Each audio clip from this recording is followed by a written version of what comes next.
اللہ چاہتا ہے کہ یہ بندہ اس رینک تک پہنچ جائے. اللہ اس پر آزمائش بھیجتا ہے تاکہ میرا بندہ صبر کر لے تو اس کو وہ مرتبہ عطا ہو جائے. ہائے ہائے، یعنی آزمائش مجھ پر میرے رینک بلند کرنے، میرے درجے بلند کرنے آئی، اور ہائے میری بے صبری کہ میں نے وہ سب ثواب ضائع کر دی. نہ کریں میرے پیارے اسلامی بھائی. مشکلیں آتی ہیں. اچھا پھر پتہ ہے پرابلم کیا ہے؟ ہمارا ایک اور بڑا ایشو ہے، ہم کسی کو مسکراتا دیکھتے ہیں، کسی کو اچھے کپڑے دیکھ لیتے ہیں، کسی کی بڑی گاڑیاں دیکھ لیتے ہیں، کسی کا بڑا گھر دیکھ لیتے ہیں، ہمیں لگتا ہے یار یہ کتنا مزے میں، یار میں یہ اکیلا پریشان ہوں. یہ آپ کی بھول ہے.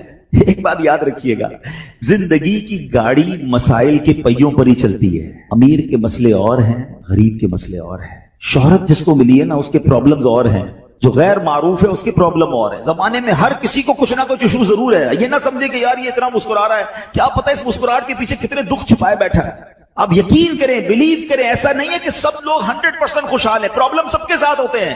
میں کیا بتاؤں آپ کو، ہمارے پاس تو لوگ دعائیں کروانے آتے ہیں نا، ایسی پرابلم بتاتے ہیں کہ پیروں سے زمین نکل جاتی ہے. بعض اوقات ہم اتنے بڑے گھر میں جاتے ہیں، اس کی گاڑیاں کروڑوں روپے کی کھڑی ہیں، ان سے ملاقات ہوئی، وہ کہتے ہیں حضرت آپ سے الگ سے دعا کروانی ہے. جب وہ بیچارہ اپنا مسئلہ بتاتا ہے نا، ہمیں لگتا ہے یار ہمارا تو غم ہی کچھ نہیں ہے. کتنی بڑی آزمائش سے گزر رہا، کتنی بڑی پرابلم سے گزر رہا. میں آج کی آپ کو مثال دیتا ہوں. ایک ہمارے بہت اچھے بھائی تھے، آج سے کچھ عرصہ پہلے انہوں نے ہمیں ایک ماشاءاللہ پراپرٹی دعوت اسلامی کے لیے بچیوں کے مدرسے کے لیے دی، اور اس کے چند دنوں بعد ان کا وصال ہو گیا. ان کو بیچاروں کو کینسر تھا.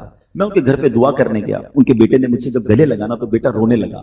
اچھا میں سمجھا کہ بیچارہ اپنے والد کو یاد کر کے رو رہا ہے، ظاہر ہے 16 دن پہلے انتقال ہوا. اندر گئے، دعا کی، اس کے بعد میرے کان میں کہتا کہ عبدالرحیم بھائی اس وقت میری زوجہ ہاسپٹل میں ہے. میں نے کہا کیا ہو گیا؟ کہ میری وائف کو بلڈ کینسر ہو گیا. والد کا کینسر میں انتقال ہوا ہے.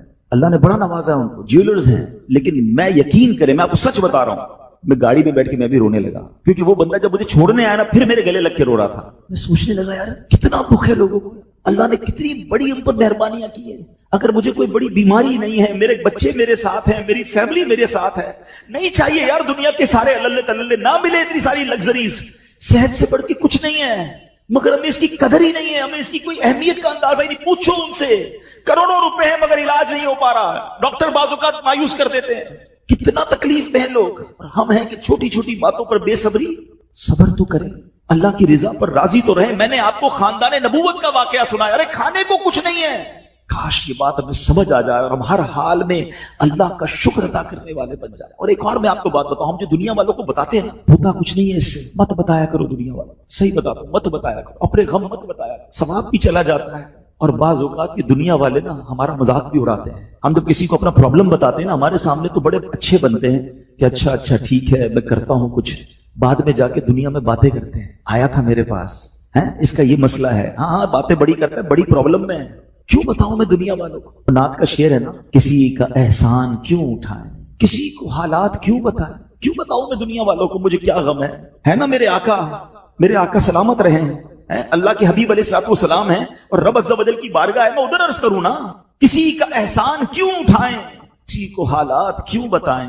آقا تم ہی سے مانگیں گے تم ہی دو گے، تمہارے در سے ہی لو لگی. ہاں اللہ رسول کی بارگاہ میں عرض کیا، ادھر آنسو بہاؤ، نہ بتاؤ دنیا والوں. ایک اور کمال کا شعر ہے کہ دنیا والے تو درد دیتے، دنیا والے تو درد دیتے ہیں، زخمی دل کی دوا مدینہ ہے. تو جب دنیا والوں نے کوئی ہمارا بھلا کرنا بھی نہیں، نہ ان کے ہاتھ میں ہے، شفا دینے والی ذات میرے رب کی، برکت دینے والی ذات میرے رب کی، تو اللہ سے ہی باتیں کرو نا.